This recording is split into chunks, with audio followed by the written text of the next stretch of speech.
Hello everybody and welcome to Parks Bros. It's Drew here and thank you so much for tuning in to day 10 of Listmas 2020. Yeah, that's right. We're in the final days of Listmas and I couldn't be more excited for the next 3 days, which ends on Christmas Day with my top 25 roller coasters. We're going to be counting down something that I think is overlooked a lot of the time, and that is top 10 favorite ride moments. And for today, we've got an amazing special guest in my friend Cliff at Analog Thrills. Hey, hello, it's your boy, Analog Thrills here, and I look like I'm gonna take your order at Chick-fil-A. Yeah, I swear I'm not a gamer. You know, I don't play any games, and also I don't play any games when it comes to ranking my top ride experiences.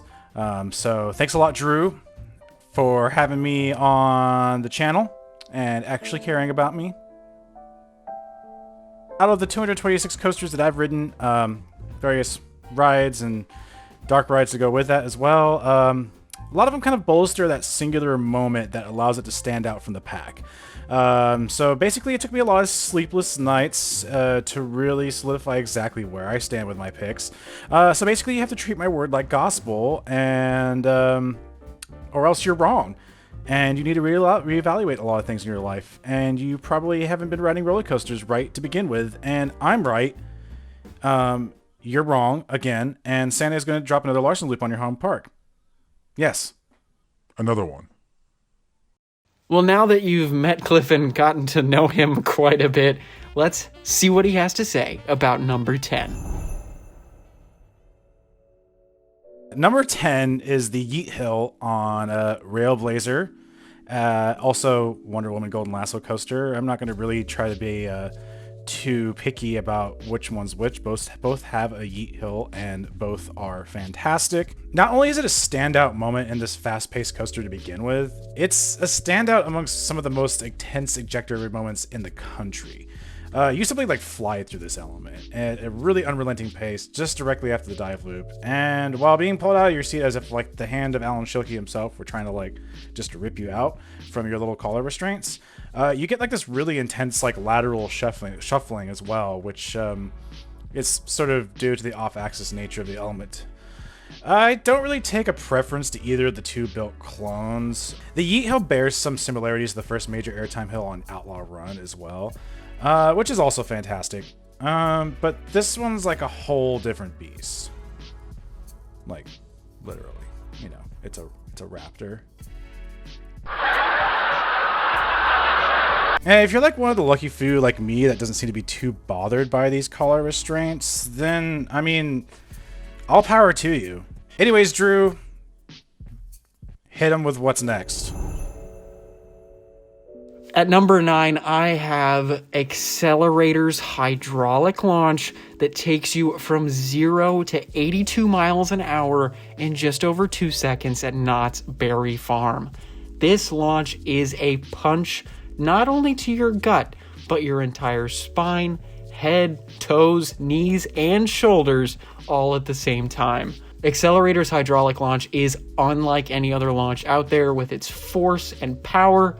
It is just a quick blink of the eye and you're out of the station and going nearly 100 miles an hour.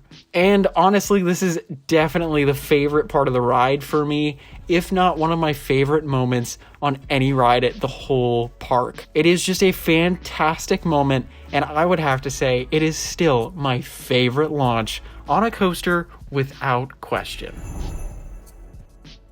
So number 8 is the swaying tower on Lex Luthor's Drop of Doom. This is like one of those rare instances where something totally unintended in design manages to actually enhance the ride by a lot. And as if Lex Luthor wasn't terrifying enough as it is with its height and sort of prospective E-stops that you could get at the top of the tower, which I don't know about you, that's what terrifies me the most about the ride. You get this added bonus of the tower swaying for what feels like at least like 5 feet laterally whenever Superman Escape from Krypton manages to ascend the tower. This is like kind of what separates the wheat from the chaff when it comes to drop towers, is they're kind of made to amplify the anticipation and terror while ascending, with the payoff, of course, being the drop. But you get this added sensation of instability, which is where it becomes so unnerving to me. And I haven't been on like the Zoom Jar Jar Binks thing in New Jersey, and I don't really know where I was going to go with that other than stating a fact. Oh yeah, but apparently there are like two very similar things. But you know, that thing, it's better. It's not a guarantee that's will happen on every single cycle, so it kind of feels like a bit more special when it does. I actually like hope for it to occur more often than not, even though it still scares the bejeebus out of me. Drew, back to you. Thanks, Cliff. For number 7, we're going to go to Cedar Point for Steel Vengeance's, what we like to call the truck turn. And that's because it makes you feel like you got hit by a truck. Now, during the second half of the ride, there are amazing inversions, airtime moments, and a lot of laterals. But this moment is just completely unexpected and makes me belly laugh almost every time I experience it. But it comes right after the wave turn, followed by the 0G roll, and then that's where the truck turn is. Now, the wave turn gives some incredible airtime, so I gotta add this into this moment. But then the 0G roll gives you amazing hang time and laterals before you twist suddenly the opposite direction in what feels like you're getting sideswiped by a truck. It is just amazing, intense, and really unexpected, and that's why it makes this list for me. Hi, I'm closer to you now that you've gotten it this far into the video with me, and I'm gonna look right at you. Number 6 is Aftershock or Deja Vu or giant inverted boomerangs in general and their first drops. Once upon a time, a giant inverted boomerang sat in my home park. It was Deja Vu. It was at Magic Mountain, as I'm sure you could guess. And I will never forget the first ride I had on it when I was a teenager and just how taken aback I was of the intensity. The lift cable motor kind of sounds like it's struggling when it just drags you up. It kind of makes this sound like,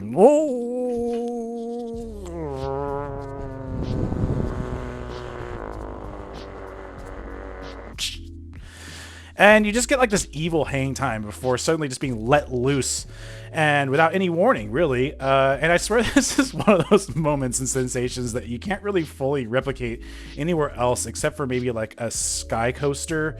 Not only are you like jolted suddenly and without warning into fight or flight mode because of the free fall, but you almost kind of have this sensation as well where it's a launch because the weight of the train is just pulling you down with gravity, and it's heavier than you, and it's kind of just out of this world. It's one of the few drops that really does give me like that like intense butterflies in my stomach. I had the pleasure of revisiting this model earlier this year in Silverwood Theme Park in Idaho, and I'll just let my voice call with Asian Coaster Enthusiast, which you can check his Instagram out, speak for itself.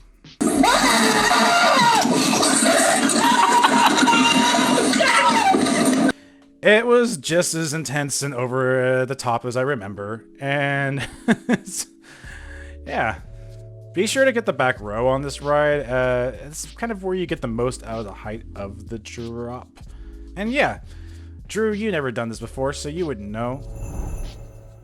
That is quite true, Cliff, although I wish I would be able to experience that very soon. But for number 5, we're going to head to something that's probably not expected, and this is the Boulder Room in Indiana Jones Adventure at Disneyland. Yeah, that's right, I'm having dark rides on this list, because, well, dark rides are rides too, right? So this Boulder Room comes as the finale of the ride itself, and it has Indiana Jones suspended above you before he says, well, you need to back up a little bit so he can jump on the hood of your Jeep. Crazy thing is, though, it's right in time for a boulder to start heading straight towards your vehicle and towards Indy, to which you decide to drive forward. This harrowing moment is just insane technologically and is an amazing storytelling element to end the ride on. And I adore it every time I ride. It gives me goosebumps to this day.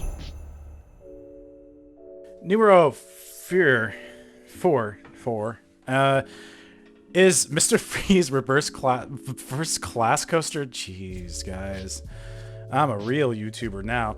Mr. Freeze Reverse Blast Coaster's vertical spike, both at Six Flags Over Texas and Six Flags St. Louis.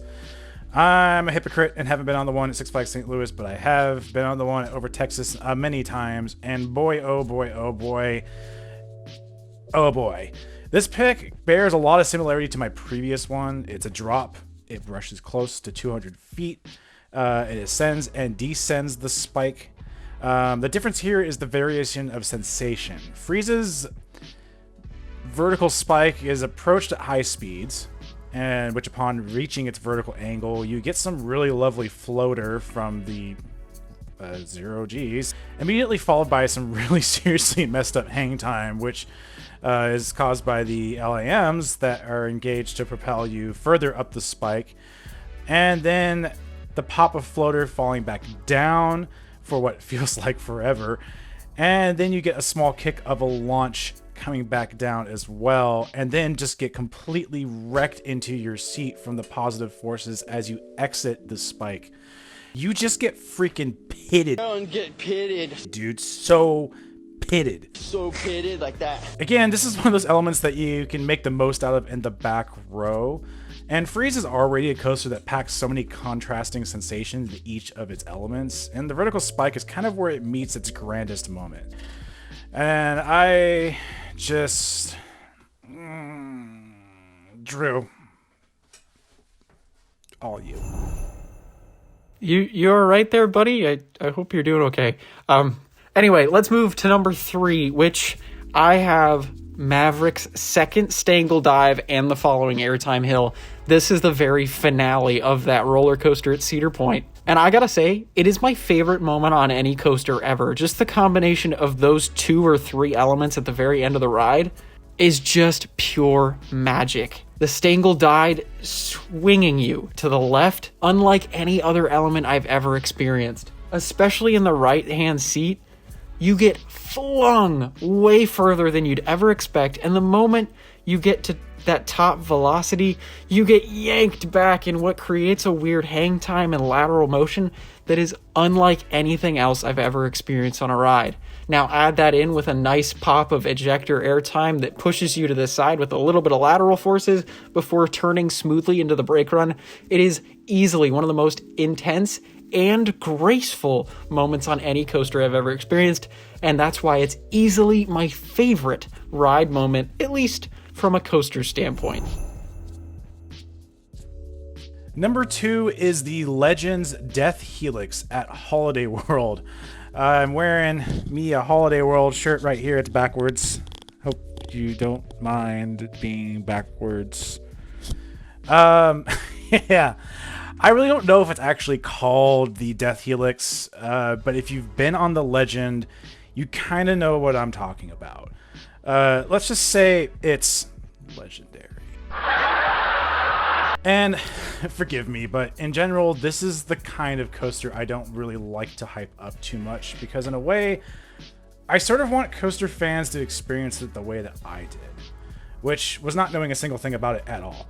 Also, I was deathly sick, and also I felt like I was going to vomit when I was looking at the drop. But everything about it completely took me by surprise, and I'm sure, as you figured, this singular moment had me pretty much speechless. Well, at least after the coaster. I recall more so just giggling like a little girl the entire time.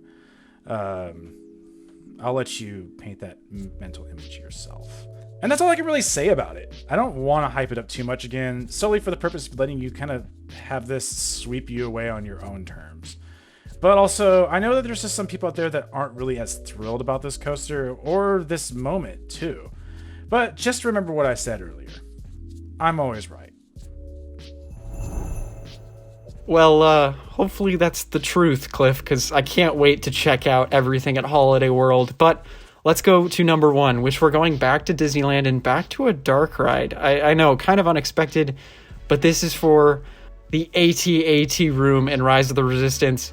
Just warning, spoilers ahead. Make sure to skip to this moment if you don't want any spoilers. But man, the AT-AT room is just, it makes me feel like I'm a kid again. Just turning that corner lights up my face and makes me audibly scream every time I've ridden this ride.